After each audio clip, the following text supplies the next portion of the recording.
शिवांजलि मोइत्रा। सिर्फ देश में ही नहीं बल्कि विदेशी धरती पर भी पीएम मोदी का डंका बज रहा है। मोदी विरोधी माने या नहीं, लेकिन जनता जान चुकी है कि पीएम मोदी में कुछ तो बात है जो उन्हें दूसरों से अलग बनाती है।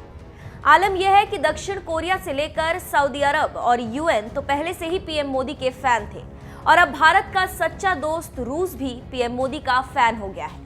तभी तो अब रूस से भी पीएम मोदी को सम्मानित किया जा रहा है। देखिए हमारी एक खास रिपोर्ट। दुनिया में बजा मोदी का डंका, बाकी देशों के बाद अब रूस हुआ मोदी में। अब रूसी सम्मान से नवाजे जाएंगे मोदी। देश में चुनावी माहौल है, आरोप प्रत्यारोप का दौर जारी है। ऐसे में कांग्रेस समेत तमाम विरोधियों ने मोदी सरकार की विदेश नीतियों पर सवाल क्या उठाया। दक्षिण कोरिया से लेकर सऊदी अरब, यूएन और अब रूस ने उन्हें मुंह तोड़ जवाब दे डाला। अगर आप अभी तक नहीं समझे तो हम आपको बता दें कि एक बार फिर पीएम मोदी को सर्वोच्च सम्मान से नवाजा जा रहा है और ये सम्मान उन्हें कहीं और से नहीं बल्कि रूस से मिलने जा रहा है। अब पीएम मोदी को मिलेगा रूसी सम्मान। सर्वोच्च नागरिक सम्मान से नवाजे जाएंगे मोदी। विरोधियों को फिर लगी मिर्ची। चुनावी मौसम के बीच जैसे ही रूसी दूतावास का ट्वीट सामने आया, बीजेपी खेमे का सीना जहां गर्व से चौड़ा हो गया, तो वहीं कांग्रेसियों समेत मोदी विरोधी के चेहरे उतर गए। रूसी ट्वीट में भारत और रूस के बीच मजबूत रिश्तों को और बढ़ावा देने के लिए पीएम मोदी को रूस के सर्वोच्च नागरिक सम्मान से सम्मानित करने की बात कही गई। 12 अप्रैल नरेंद्र मोदी को रूस और भारत के बीच विशेष रणनीतिक साझेदारी और दोनों देशों के बीच मित्रतापूर्ण संबंधों को बढ़ावा देने के लिए order of Saint Andrew the Apostle से सम्मानित करने का निर्णय लिया गया है। वैसे ये पहली बार नहीं है जब पीएम मोदी को किसी देश ने अपने सर्वोच्च सम्मान से नवाजा। आइए एक नजर डालते हैं पीएम मोदी को मिल चुके उन अंतर्राष्ट्रीय पुरस्कारों पर जिसके चलते देश का भी मान बढ़ा। सबसे पहले अंतर्राष्ट्रीय सहयोग के लिए दक्षिण कोरिया की तरफ से पीएम मोदी को सियोल शांति पुरस्कार से सम्मानित किया गया। फिर पर्यावरण के क्षेत्र में जिस तरह पीएम मोदी ने बढ़ चढ़कर काम किया, उसे देख संयुक्त राष्ट्र की ओर से सर्वोच्च पर्यावरण पुरस्कार चैंपियंस ऑफ द अर्थ मिला। उसके बाद सऊदी और यूएई से भी आपसी रिश्तों को मजबूत बनाने के लिए पीएम मोदी को सर्वोच्च नागरिक सम्मान से सम्मानित किया गया। तो देखा आपने इन 5 सालों में अंतर्राष्ट्रीय स्तर पर पीएम मोदी को कितनी बार उनके देश के सर्वोच्च सम्मान मिल चुके हैं। अब इस कड़ी में रूस भी जुड़ चुका है। वैसे रूसी राष्ट्रपति व्लादिमीर पुतिन से पीएम मोदी की दोस्ती कितनी गहरी है, इसका अंदाजा तब लगा जब भी ये दो दोस्त मिले तो बड़ी ही गर्मजोशी के साथ गले मिलते हुए नजर आए। फिलहाल रूस की तरफ पीएम मोदी को मिल रहे इस सर्वोच्च नागरिक सम्मान पर आपकी क्या राय है, प्लीज हमें कमेंट करके जरूर बताएं। साथियों, इनकी सोच क्या है, किस सोच के साथ ये लोग सरकार चला रहे हैं, ये इनकी बातों से लगातार झलक रहा है। मैं कल मीडिया में देख रहा था,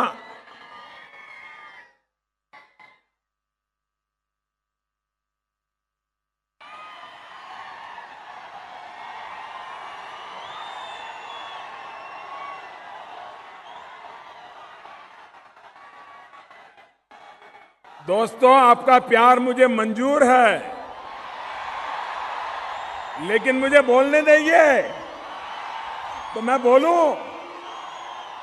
बोलूं, आप शांति रखोगे। बहुत बहुत धन्यवाद। यहां के सब नौजवान समझदार हैं।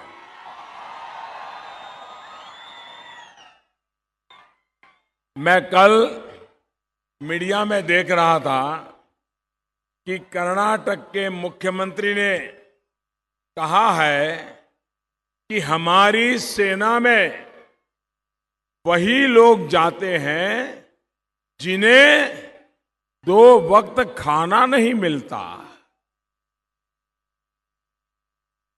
ये कैसी सोच है कुमारस्वामी जी? आप ये कहकर नहीं बच सकते कि आपके बयान का गलत मतलब निकाला गया है। अब वहां है, खड़े रहने दो, अभी परेशान मत करो उनको। ನೋಡಿ ಆ ಭಾಗದಲ್ಲಿ ದಯವಿಟ್ಟು ಯಾರು ಗಲಾಟೆ ಮಾಡಬಾರ್ದು.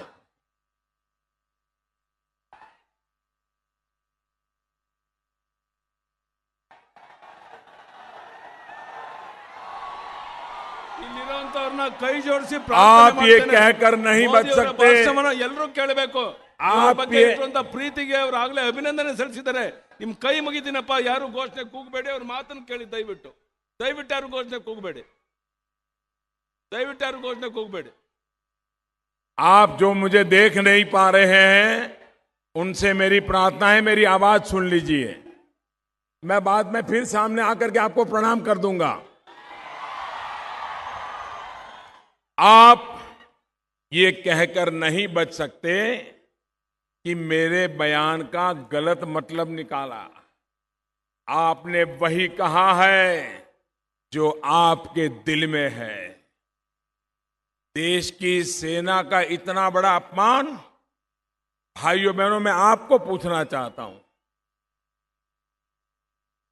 क्या यहां के मुख्यमंत्री जी ने ये कहा है कि जिनको 2 टाइम खाना नहीं मिलता है वो सेना में जाता है? क्या ये हमारे वीर सैनिकों का अपमान है कि नहीं है? हमारे सुरक्षा बलों का अपमान है कि नहीं? ये इनको शोभा देता है क्या? क्या इससे वोट मांगोगे क्या?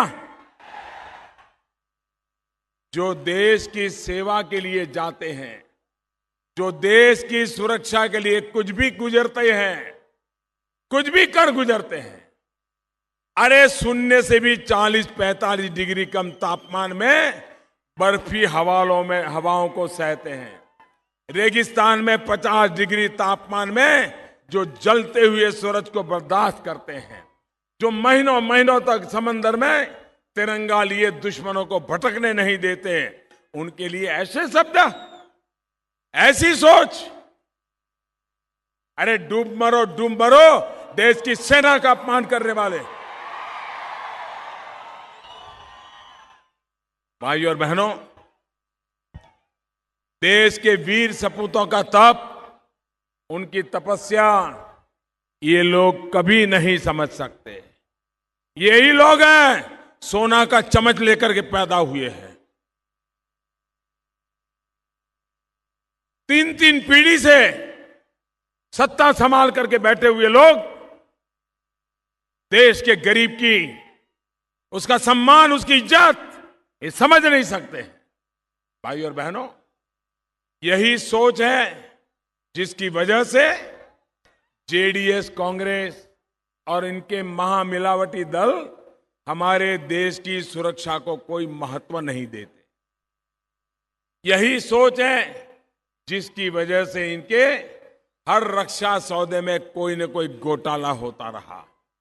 यही सोच है जिसकी वजह से हमारे जवानों को ये खराब क्वालिटी के हथियार मुहैया कराते हैं.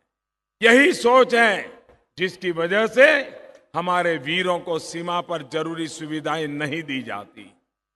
यही सोच है जिसकी वजह से बुलेट प्रूफ जैकेट तक देने में इन लोगों ने आनाकानी की. बरसों तक बुलेट प्रूफ जैकेट की मांग को ये लोग अनसुना करते रहे. साथियों, 2019 ये चुनाव राष्ट्रवाद और परिवारवाद के बीच का है. नेशन फर्स्ट या फैमिली फर्स्ट, इसके बीच का चुनाव है. भाइयों और बहनों, कर्नाटक में इस परिवारवाद के प्रतीक है कांग्रेस और जेडीएस. दोनों ही पार्टियां जनता से जितनी कटी हुई है उतनी ही सिर्फ और सिर्फ अपने परिवार से जुड़ी हुई है. इनके लिए आपकी आवश्यकताएं, देश की जरूरतें, इसकी उनको परवाह नहीं है. लेकिन उनकी प्राथमिकता है खुद का स्वार्थ, परिवार का स्वार्थ। और उनका मिशन क्या है? उनका एक ही मिशन है, कमीशन। अब पहले कांग्रेस की अकेली सरकार थी तो मिस्टर 10% थे, याद है ना मिस्टर 10%? हाँ, अब दो की जोड़ी बन गई तो 10% इनके और मिस्टर 10% दूसरे के। अब कर्नाटक का 20% चल रहा है।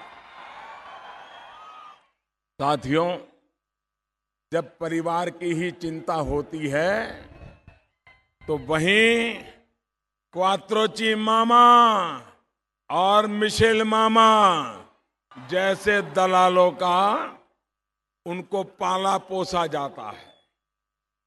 बॉफोर्स से लेकर हेलीकॉप्टर घोटाले जैसे पाप वहां किए जाते हैं।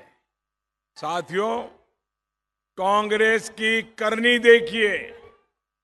वोट खरीदने के लिए अब उसने बच्चों और गर्भवती महिलाओं के हक का पैसा भी लूट लिया है। उसने इस लोकसभा चुनाव में एक और घोटाला कर डाला है, तुगलक रोड चुनाव घोटाला। मुझे पर लगता है कि आपको ये तुगलक रोड क्या है मालूम नहीं है। बताऊं? दिल्ली में एक तुगलक रोड है, वहां एक बहुत बड़े नेता का घर है। तो ये पिछले दिनों तुगलक रोड चुनावी घोटाला हुआ है, बहुत बड़ा। आपने टीवी पर देखा कि नहीं देखा मुझे मालूम नहीं, यहां के अखबार वाले छापने की हिम्मत करते हैं कि नहीं मुझे पता नहीं। मध्य प्रदेश में जहां कांग्रेस की सरकार बने अभी कुछ ही महीने हुए हैं, वहां से सैकड़ों करोड़ रुपए चुनाव के लिए दिल्ली भेजे गए हैं। ये पैसे कुपोषण के शिकार बच्चों के लिए थे, मासूम बच्चों की भूख मिटाने के लिए थे। लेकिन कांग्रेस इतनी निर्दयी है कि उसने गरीब बच्चों के मुंह से निवाला भी छीन लिया। अब तक हम सुनते आए थे डिफेंस डील में कांग्रेस का पंजा, जमीन की डील में कांग्रेस का पंजा, पनडुब्बी की डील में कांग्रेस का पंजा, हेलीकॉप्टर की डील में कांग्रेस का पंजा। लेकिन अब तो मासूम बच्चों के खाने पर भी, मासूम बच्चों की थाली लूटने का काम इन लोगों ने किया है। 5 साल से सत्ता से बाहर रहने वाली कांग्रेस कितनी भूखी है ये आप भी देख रहे हैं। चुनाव आते जाते रहेंगे, लेकिन बच्चों की थाली छीनकर कांग्रेस ने जो पाप किया है वो कभी नहीं धुल सकता है।